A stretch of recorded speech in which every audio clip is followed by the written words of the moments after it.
Welcome to వీక్షణం. ఈ దేశంలో ఎవరికీ లేనన్ని వెసులుబాట్లు ప్రజాప్రతినిధులకు ఉన్నాయి.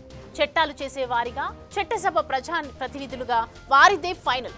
చేసిందే చట్టం, చెప్పిందే వేదం అన్నట్లుగా ఉంది. ఎంపీ అయినా ఎమ్మెల్యే అయినా దోషిగా తేలి 6 ఏళ్ల పాటు పోటీకి అనర్హత వేటు తర్వాత తిరిగి మళ్లీ పోటీ చేసే అవకాశం దక్కుతోంది. ఇది ఎలా సాధ్యం?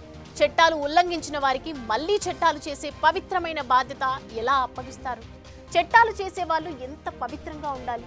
ఇది సుప్రీంకోర్టు ఆందోళన. మరి దేశంలో ఏం జరుగుతోంది?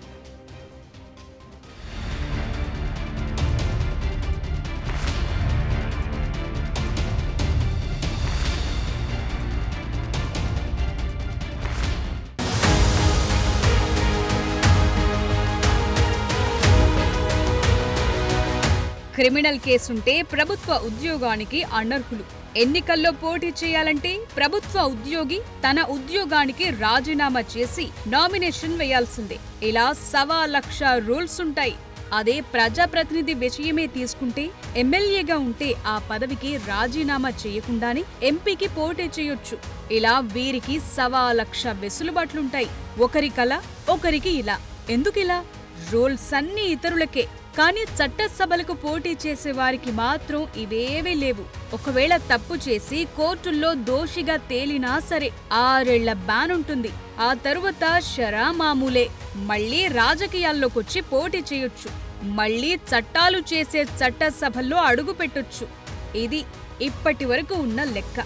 మరి రాబోయే రోజుల్లో పరిస్థితి మారుతుందా? లేటెస్ట్ గా సుప్రీంకోర్టు ముందుకొచ్చిన మ్యాటర్ కీలకంగా మారింది. అత్యున్నత న్యాయస్థానం చేసిన కీలక వ్యాఖ్యలు కూడా అందరినీ ఆలోచింపచేస్తున్నాయి.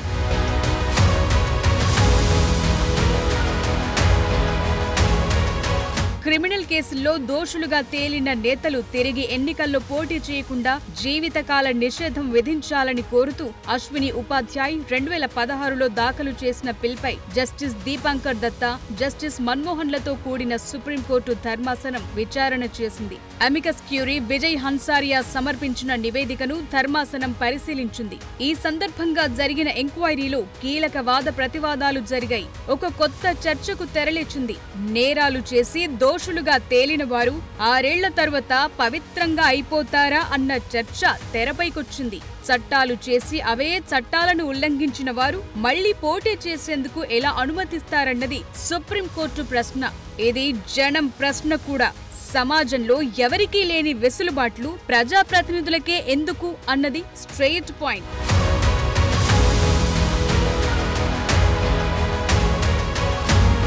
అసలు మీ అభిప్రాయం చెప్పండి అని సుప్రీంకోర్టు అటు కేంద్రాన్ని ఇటు ఎన్నికల సంఘానికి సూచించింది. 3 వారాల్లోగా సమాధానం కోరింది. ఒకవేళ కేంద్రం ఈసీ జవాబు చెప్పకపోయినా ఈ ఇష్యూను ముందుకు తీసుకెళ్తామని ధర్మాసనం క్లారిటీ ఇచ్చింది. తదుపరి విచారణను మార్చి 4కి కోర్టు వాయిదా వేసింది. ఒక ప్రభుత్వ ఉద్యోగి దోషిగా తేలితే అతడు జీవితాంతం సర్వీస్ కు దూరంగా ఉంటాడు. మరి దోషిగా తేలిన వ్యక్తి పార్లమెంటుకు ఎలా తిరిగి రాగలడు? చట్టాన్ని ఉల్లంఘించేవారు చట్టాలను ఎలా తయారు చేయగలరని జస్టిస్ మన్మోహన్, జస్టిస్ దీపాంకర్ దత్తా ధర్మాసనం వ్యాఖ్యానించింది. ఇది వ్యాలిడ్ పాయింట్. దీనిపై ఆలోచన చేయాల్సింది కేంద్రం, ఎన్నికల సంఘమే.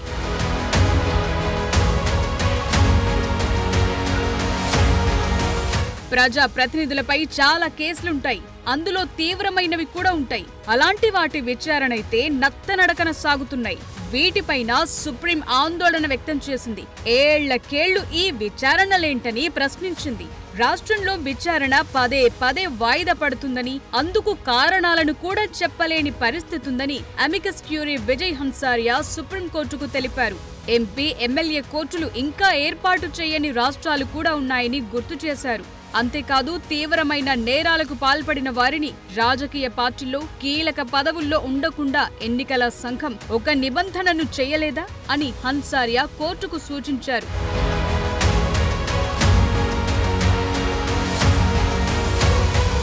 అటు న్యాయవాది బీజేపీ నేత అశ్విని ఉపాధ్యాయ్ 2016లో నేర చరిత్ర ఉన్నవారు పోటీ చేసే విషయంపై ప్రజా ప్రయోజన వ్యాజ్యం దాఖలు చేశారు. దీనిలో 1951 ప్రజా ప్రాతినిధ్య చట్టంలోని 8-9 సెక్షన్ల రాజ్యాంగ చెల్లుబాటును సవాల్ చేశారు. పొలిటికల్ పార్టీలు క్లీన్ ఇమేజ్ ఉన్న నేతలను గుర్తించి వారినే ఎందుకు పోటీకి దింపలేకపోయాయన్న పాయింట్ను వివరిస్తున్నారు. దోషులుగా తేలిన పొలిటీషియన్స్ ను పోటీ నుంచి లైఫ్ టైం బ్యాన్ చేయాలని, వారిపై వివిధ కోర్టుల్లో పెండింగ్ లో ఉన్న కేసులను త్వరగా పరిష్కరించాలని ఉపాధ్యాయ్ తరపు లాయర్ సుప్రీం దృష్టికి తీసుకొచ్చారు.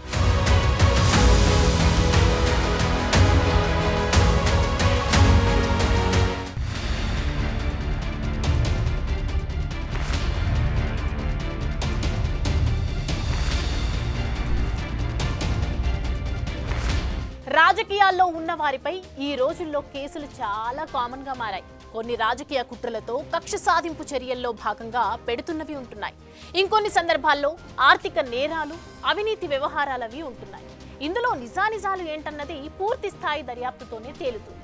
ఆ ఎంక్వైరీ కాస్త టైం టేకింగ్ ప్రాసెస్ గా మారిపోయింది. నేర చరిత్ర ఉన్నవాళ్లు, దోషులుగా తేలిన వారు శాశ్వతంగా పోటీ చేయకుండా ఉంచాలన్న వాదన చాలా కీ ఇష్యూగా మారడానికి చాలా కారణాలు ఉన్నాయి. ఎందుకంటే మొన్నటి లోక్సభ ఎన్నికల్లో భారీగా నేరచిత్తులు ఎన్నికవ్వడం కీలకంగా మారింది.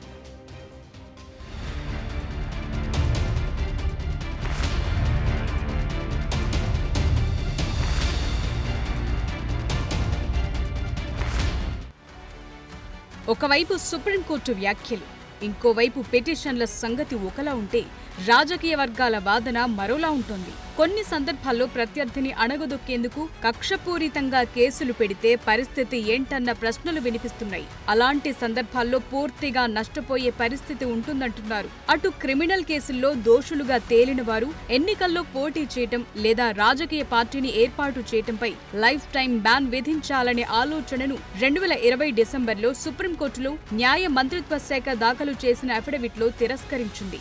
1951 ప్రజా ప్రాతినిధ్య చట్టంలోని సెక్షన్ 8 కింద చట్టసభ సభ్యులకు జైలు శిక్ష, అలాగే ఆ తరువాత 6 ఏళ్ల పాటు అనర్హత వేటు సరిపోతుందని ప్రభుత్వం వాదించింది. వారు దేశ ప్రయోజనాలను దృష్టిలో పెట్టుకుని ఉంటారని నాడు ప్రస్తావించింది న్యాయశాఖ.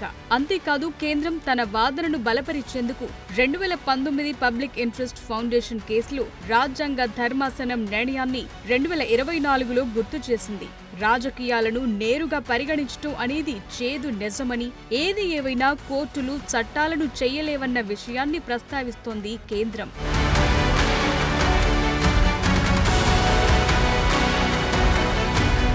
సుప్రీంకోర్టు ఎప్పటికప్పుడు ఆదేశాలు జారీ చేసినప్పటికీ ఎంపీలు, ఎమ్మెల్యేలపై దాదాపు 5,000 క్రిమినల్ కేసులు ఇంకా పెండింగ్ లో ఉన్నాయని అమికస్ క్యూరీ సీనియర్ న్యాయవాది విజయ్ హన్సారియా సుప్రీంకోర్టు దృష్టికి తీసుకొచ్చారు. ఇంత జరిగాక కూడా 42% లోక్సభ ఎంపీలపై క్రిమినల్ కేసులున్నాయని, అవి గత 30 ఏళ్లుగా పెండింగ్ లో ఉన్నాయంటున్నారు. ఒకసారి వారు చట్ట ఉల్లంఘనకు పాల్పడినట్లు తేలితే వారు ఆ పదవిని నిర్వహించడానికి శాశ్వతంగా అనర్హులు కావాలని, అనర్హత కాలాన్ని పరిమితం చేయటం రాజ్యాంగంలోని ఆర్టికల్ 14లో పేర్కొన్న సమానత్వ నిబంధనను ఉల్లంఘించటమే అని హన్సారియా వాదించారు.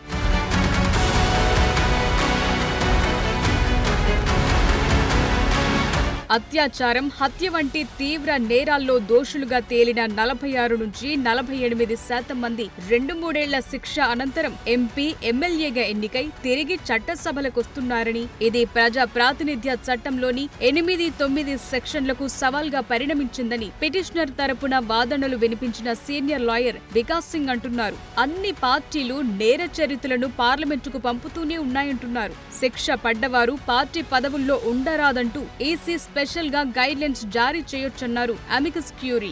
దీనిపై జస్టిస్ మన్మోహన్ స్పందిస్తూ, శిక్ష పడిన వారు పార్టీ పదవుల్లో ఉండొద్దని చెబితే వారు తమ భార్యల ద్వారానో మరెవరి ద్వారానో రిమోట్ కంట్రోల్తోనో పార్టీని నిర్వహిస్తారని చెప్పటం ఇక్కడ వ్యవస్థల్లో ఏం జరుగుతోందన్నది తేలుతున్న విషయం.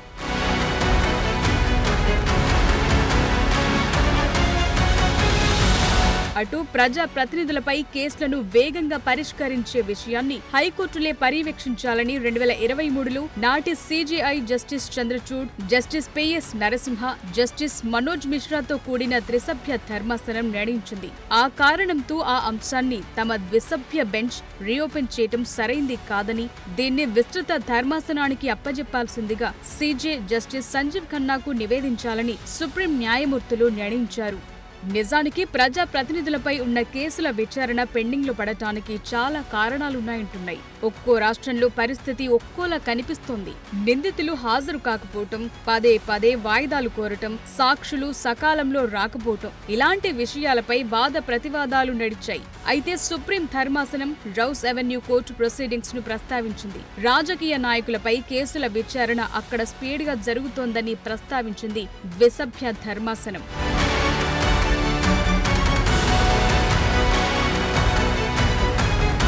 లోక్సభకు తాజాగా ఎన్నికైన 543 మందిలో 46% అంటే 251 మంది నేర చరిత్రలు ఉన్నారని association of democratic reforms ADR report ఇచ్చింది. ఈ 251 మందిలో 27 మంది ఆల్రెడీ దోషులుగా తేలారు. నేర చరిత్రలు ఇంత భారీ సంఖ్యలో లోక్సభకు ఎన్నికవటం ఇదే మొదటిసారని ADR చెప్తోంది. అందుకే ఈ సబ్జెక్ట్ హాట్ టాపిక్ గా మారుతోంది. 2014 ఎన్నికల్లో 34% అంటే 185 మంది, 2009లో 30% అంటే 162 మంది, 2004లో 23% అంటే 125 మంది క్రిమినల్ కేసులున్నవారు లోక్సభకు ఎన్నికైనట్లు ADR ఇప్పటికే రిపోర్ట్స్ ఇచ్చింది. తెలంగాణలో 17 లోక్సభ స్థానాలకు 4 ప్రధాన పార్టీలు అంటే కాంగ్రెస్, బీజేపీ, బీఆర్ఎస్, MIM నుంచి మొత్తం 53 మంది పోటీ చేస్తే వారిలో 34 మంది నేర చరిత్రలేనని ఫోరం ఫర్ గుడ్ గవర్నెన్స్ వారి అఫిడవిట్లు పరిశీలించి జనానికి ముందే సూచనలు చేసింది. కాంగ్రెస్ అభ్యర్థుల్లో 12 మంది, బీజేపీలో 12, బీఆర్ఎస్ 9, మజ్లిస్ కు చెందిన ఒక అభ్యర్థిపై కేసులున్నట్లు తేల్చింది.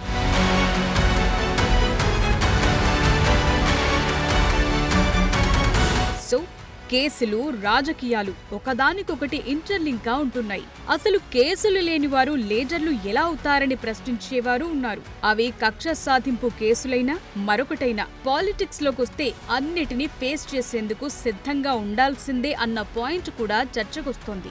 సో ఒక ఫ్రేమ్వర్క్ రావాల్సిన అవసరమైతే కనిపిస్తోంది. మిగతా పనులు వేరు, చట్టాలు చేసే చట్టసభలు వేరు. అక్కడ చట్టాలను ఉల్లంఘించేవారు ఉంటే సమస్యలు పెరుగుతాయన్నది ప్రజాస్వామికవాదుల ఆందోళన. మరి ఈ విషయంలో కేంద్రం, ఎన్నికల సంఘం, అత్యున్నత న్యాయస్థానం ఎలా ముందుకెళతాయి? విచారణ ఎలాంటి మలుపులు తిరుగుతుంది? పోటీ చేసే విషయంలో ఎలాంటి కొత్త రూల్స్ వస్తాయన్నది తేలాల్సి ఉంది.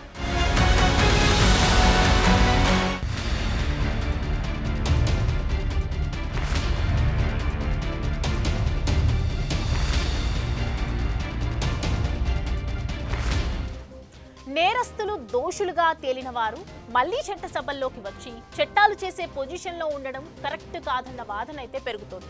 అదే సమయంలో ప్రజాప్రతినిధులపై ఏళ్లకేళ్లుగా ఉన్న పెండింగ్ కేసుల్ని తేల్చేయాలంటున్నారు.